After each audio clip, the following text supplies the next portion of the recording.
Bismillah ar-Rahman ar-Rahim. I think we all need to understand the sensitivity of this matter and the weight of translating the Noble Quran. It is the most important book and the most important message in the life of Muslims. And it is the responsibility of responsible ulama to ensure that it's not distorted in its message. And this is why an effort has been made by several ulama to look at this translation of the Quran in an academic and scholarly way. So I think it's very important to present this disclaimer that there's no personal agenda here with anyone, even though that's what's been portrayed by the opposition. The discussion that we had in the last meeting in Manchester was entirely an academic and scholarly discussion. The translator of the Quran was present. He willingly accepted the authority of the panel. Prior to the meeting, he did not object to any of the scholars in the panel. He could have requested alternative scholars if he had a problem with the scholars, or he felt that there were personal agendas. He could have asked for different scholars to be present on the panel, but he didn't have any objection to the panel. He accepted the panel. He came willingly with his choice in a very academic and scholarly way. The ulama on the panel, they presented the objections to him.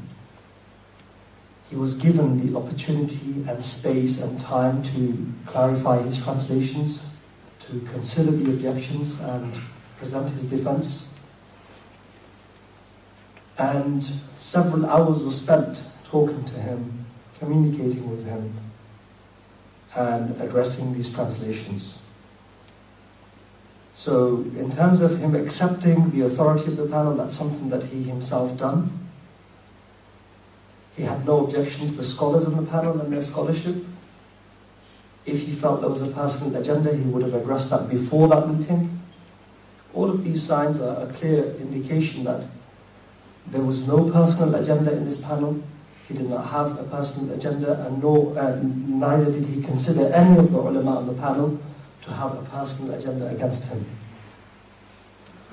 Anyone who was involved in this, as far as I am aware, was sincerely involved in this, considering that this person has always been a member of the Ahl Sunnah wal Jamaat, has always represented on all platforms in Sunni masajid throughout the UK, always came forth as a Sunni scholar and known to be a Sunni scholar and personality.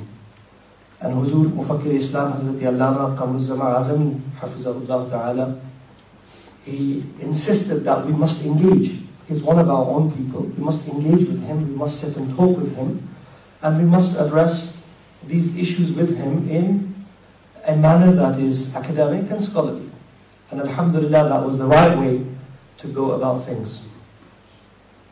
The sensitivity of this issue, if we were to just look at one or two of these translations alone, the aspect of anthropomorphism in the Quran and the translations of the Quran itself is very, very severe.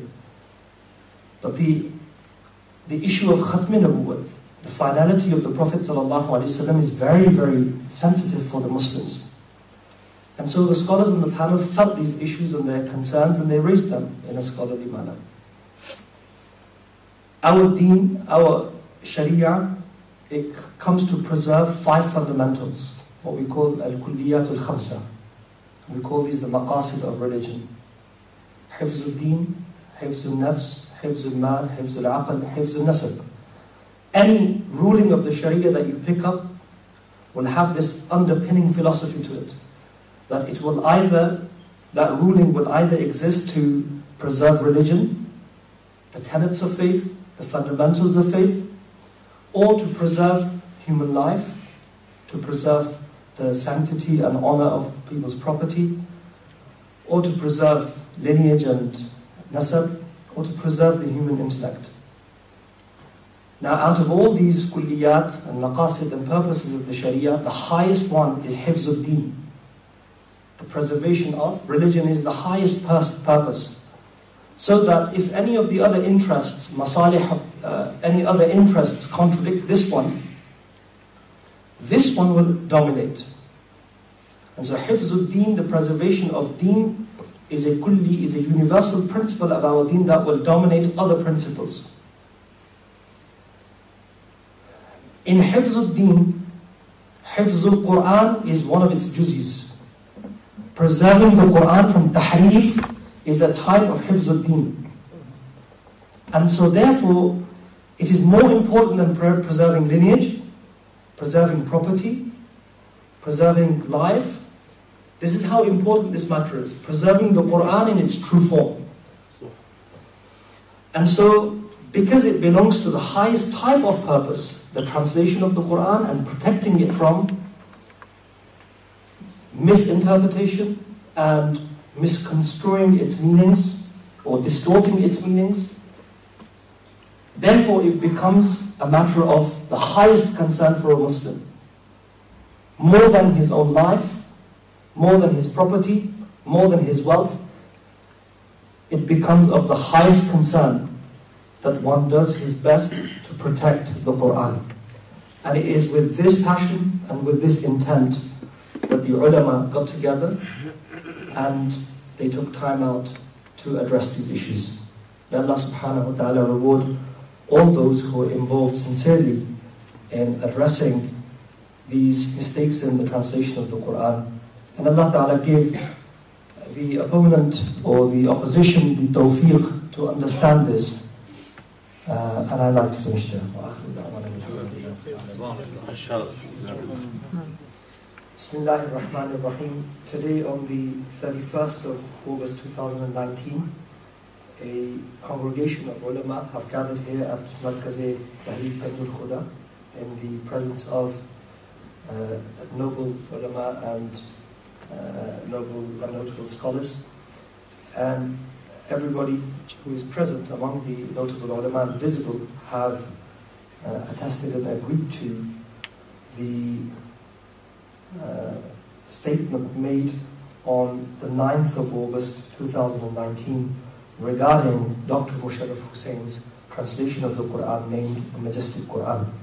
Alhamdulillah, the scholars present have all signed this initial statement that was released, and we have a number of scholars who have presented their signatures.